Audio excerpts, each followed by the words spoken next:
Hi guys, welcome back again to my YouTube channel. So yun guys, bago natin simulan yung tutorial, make sure nakasubscribe ka, click the notification para updated sa mga tutorial natin guys. Siyempre guys, magandang umaga, magandang tanghali, madahapon, madagabi, kung anong oras mo ito napapanood itong video to. Meron po sa English na i-share po na about po sa TikTok na official guys. Meron po siyang bagong update po. Pwede ka na po mag-rename po ng friends mo sa TikTok or yung ni-follow mo lang sa TikTok guys. Para po hindi po nyo sila na mahirapan po na hanapin po sa TikTok guys para lang po ito sa mga naka Android phone or tablet, iPhone, iPad. Kung wala pa po kayo guys na application po guys na TikTok na official po, punta po tayo sa Play Store. Kung ikaw naka-Android po, nakatulad ko, or tablet guys. Type po natin dito ay TikTok. Sa akin po guys na-type ko na po siya. Kasi meron po akong chinik kanina guys. Click po natin yan. Then click po natin ito guys. Click natin yan. Ito po yung pangalan po niya. Then, ito po yung logo po niya. Kung kaka-install nyo lang po ng isang application po isa, katulad po nitong TikTok, once na meron po siyang available update, naka-automatic update po siya, kahit na ayaw po nyo update po isa, kung matagal nyo na po na-install po yung isang application po isa, katulad po nitong TikTok, once na meron po siyang available update, nasa nyo po nyo kung i-update po nyo or hindi. Pero suggest ko po sa inyo guys, kung gusto po nyo lumabas po agad yung tinuturo ko po sa inyo, i-update po nyo agad guys. Kung wala pa po sa inyo na lumalabas po. Kung ikaw naman naka iPhone, iPad, punta lang po kayo sa App Store. Then same lang din po sila sa Android phone, tsaka po sa tablet po ng logo, then ang pangalan po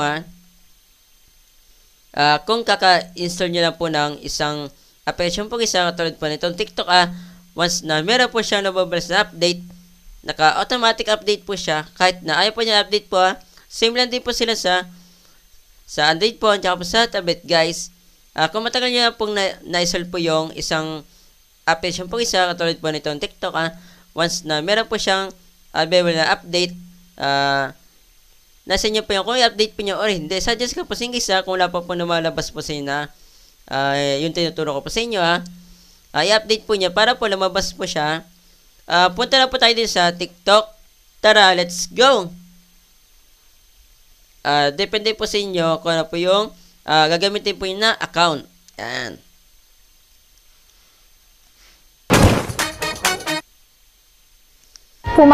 Ito nga pala guys yung ginagamit ko po na account. Ito. Boss Ash Vlog. Then, at Ash Ladrido Auya. Meron pa guys na kakunti po na ni followers, saka po ni likes guys. Example muna natin guys yung now na ang sikat na YouTube vlog. Yung friends ko muna yung example natin guys. Hanap tayo ng natin guys.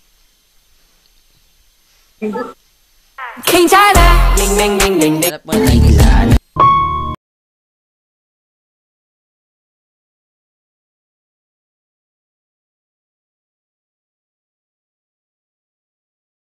So yun guys, meron na po naisip guys. Ito na po, yan. Puntahan po natin yan. Shoutout po sa iyo, Glazel, yan. Yan po yung TikTok po niya. Taga sa amin lang po yan guys dito po guys para po makapag-rename po kayo. Ito po yung ilalagay po nyo. Punta po tayo dito guys. Yan. Bago pala tayo guys na maglagay po. Para mapag-rename po tayo. Na ito po nyo guys. Pagka-click po natin dito sa pangalan po. Meron po lumabas po na customize name. Mag-isip po na guys ng ilalagay ko po na pangalan po dito. Pause ko muna itong video na ito. So yun guys. Ito na po yung naisip ko po na pangalan. Then save na po natin. Nakita po nyo guys, nag-iba na po siya. Yan. kahit na ibahin po niya yung pangalan po niya sa TikTok, madali na po siya guys na hanapin. Kasi nga po naka-rename na po siya sa atin guys. Back po natin. Doon mo na guys i-following po natin. Yan. Hanapin ko muna guys yung gusto ko pong palitan po yung pangalan po niya guys sa mga following ko po. Hanap muna tayo guys ng example po natin. Pause ko muna itong video na ito. So yun guys, meron na po agad na nahanap po. Hindi po kami friends guys. I-follow ko po siya. Shoutout po sa iyo, Wesa Mones. Ano ko po siya guys sa classmate po nung elementary tsaka po yung high school. Punta po tayo dito. Click po natin yan. Kasi iba po yung pangalan po niya guys. Hindi po tunay na pangalan. Yan. Click po natin itong customize name. Yan. Tingnan muna natin guys si Wesa. Kita ito po nyo. Yung classmate ko po ay napakaganda po. Kaya shoutout po sa iyo ulit Wesa Mones. Yan. Mag-iisip muna guys ng gusto kong i-rename po dito. Pause ko muna itong video na ito. So yun guys, meron na po naisip guys. Ito po, Wesa Mones good quality products guys. Yan. Hindi na po siya guys na kasya, kaya po yung ilalagay ko lang po ay ito lang po. Yan, ito lang po naisip ko guys kasi hindi po kasya yung may good pa po. Wesa Mones quality products. Yan. Then, save na po atin guys. Copy ko muna po siya baka kasi makalimutan ko po yung pangalan na nilagay ko po. Yan. Save na po atin yan. Ayan. Nakita po nyo guys. Naiba na po yung pangalan po niya guys Kanina po kakaiba po yung pangalan po niya.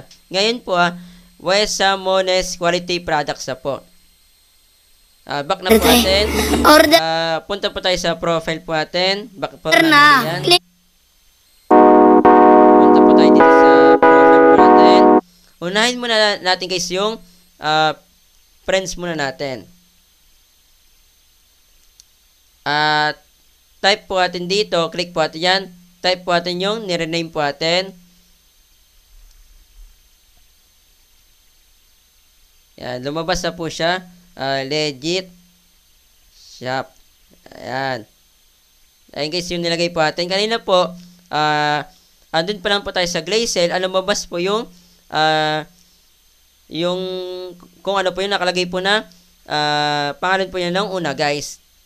Pero yung nilagay ko pa rin ngayon guys, ano yung nirename po natin. Di ba po lumabas po siya. Ayan. Click po natin yan. Kita ito po nyo. Legit po siya guys. So, kasi napag-rename po tayo guys ng friends po natin. Doon naman tayo guys sa ni-follow lang po natin. Dito po sa following. Yan. Paste natin. Yan. Kita ito po nyo guys. Napag-ano na po tayo napag-rename na po.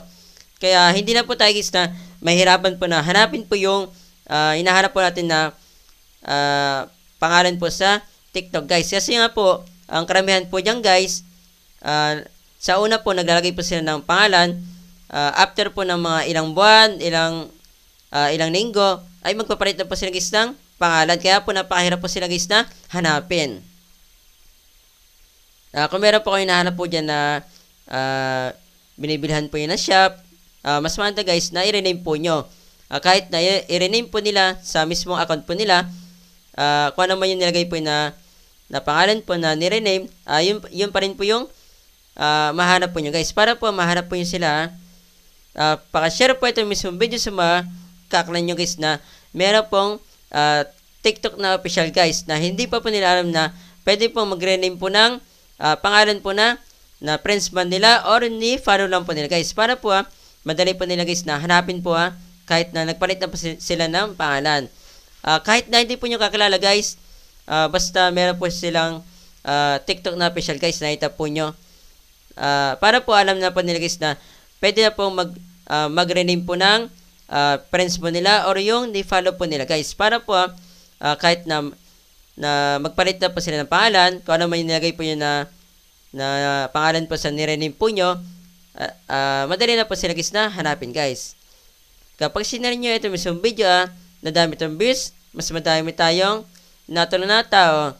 Yun lang po, masat po. God bless po. Ingat po yo.